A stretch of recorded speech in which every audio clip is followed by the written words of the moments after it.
শহীদদের সাথে যদি গাদ্দারি করেন, কোনে হাসিনার যে পরিণতি হয়েছিল তার চাইতে খারাপ পরিণতি আপনাদের হবে। জোরে কিছু ঠিকাদাররা সে রক্তকে বিনষ্ট করেছে। এই জোরে ঠিকাদাররা আমাদের আলেম ওলামাদেরকে তারা বঞ্চিত করেছে।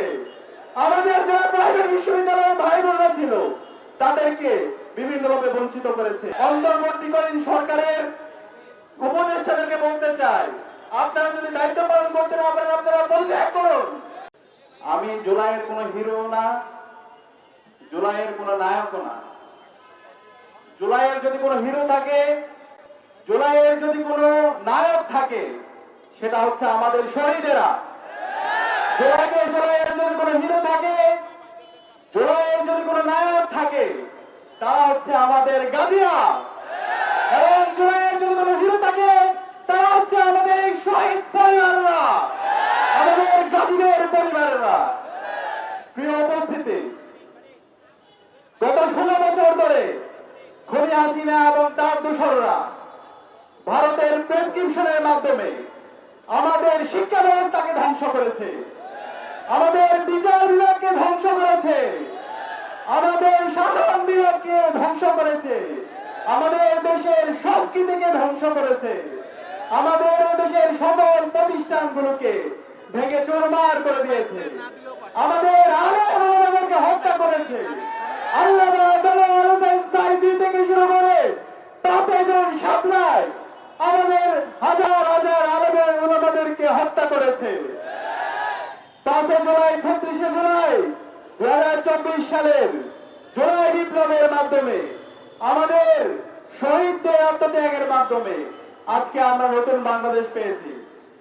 জুলাইয়ের পরে আমাদের স্বপ্ন ছিল একটি ইনসাফ ভিত্তিক বাংলাদেশ বিনির্মাণ করা, এবং এই জুলাইয়ে ফেসিবাদের বিরুদ্ধে দীর্ঘদিন ধরে যারা লড়াই করেছে সেই সকল স্টেক হোল্ডারদেরকে সাথে নিয়ে একটি ঐক্যবদ্ধ বাংলাদেশ বিনির্মাণ করা। কিন্তু আমরা দেখতে পেয়েছি জুলাই কিছু ঠিকাদাররা সে রক্তকে বিনষ্ট করেছে।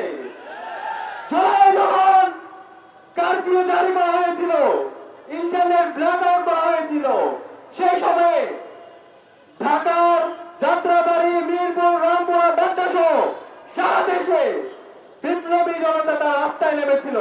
তারা স্লোগান দিয়েছিল, নারে তাকবীর, নারে তাকবীর, দিল্লি না ঢাকা, ঢাকা ঢাকা। তারা দিল্লির দাদাগিরির বিরুদ্ধে এবং আল্লাহর সার্বভৌমত্বের পক্ষে তারা স্লোগান দিয়েছিল, আজাদের পক্ষে স্লোগান দিয়েছিল।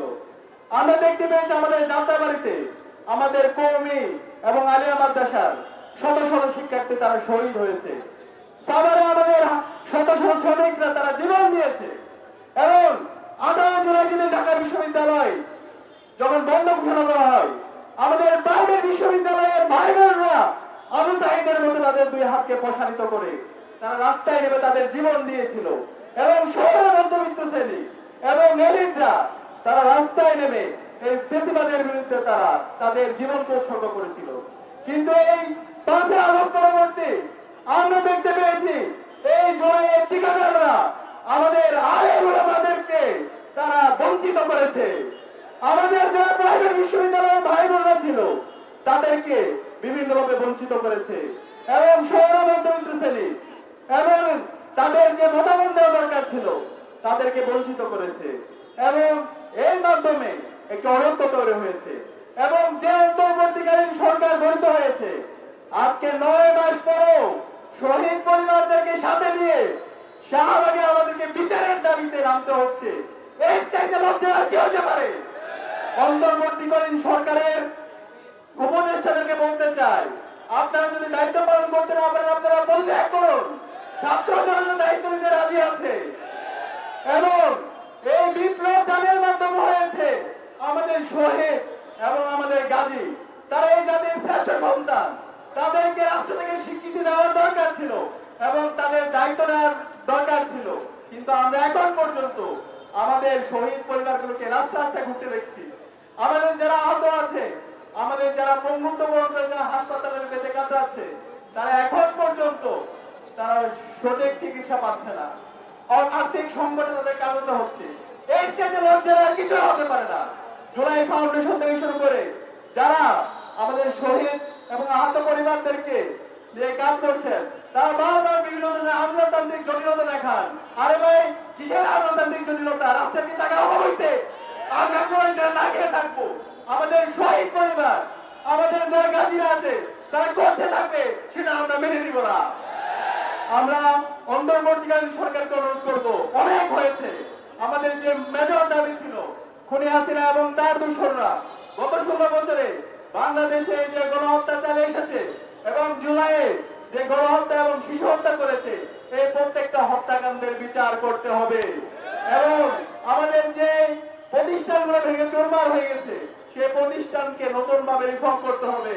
এবং আমি বাংলাদেশের মেজর পলিটিক্যাল পার্টিগুলোকে বলতে চাই, জুলাইয়ের পরবর্তী বাংলাদেশে একটি প্রজন্ম তৈরি হয়েছে, তারা আর ফেসিবাদকে ভয় পায় না, তারা প্রতিবাদ করতে শিখে গেছে। তারা কেউ শিবির করে না, ছাত্রদল করে না, জামাত করে না, বিএনপি করে না, কিন্তু তারা সত্যকে সত্য বলতে শিখে গেছে। আপনারা যদি জুলাই বিপ্লবের যে স্পিরিট, সেই স্পিরিট লালন না করেন, শহীদদের সাথে যদি গাদ্দারি করেন, খুনি হাসিনার যে পরিণতি হয়েছিল, তার চাইতে খারাপ পরিণতি আপনাদের হবে।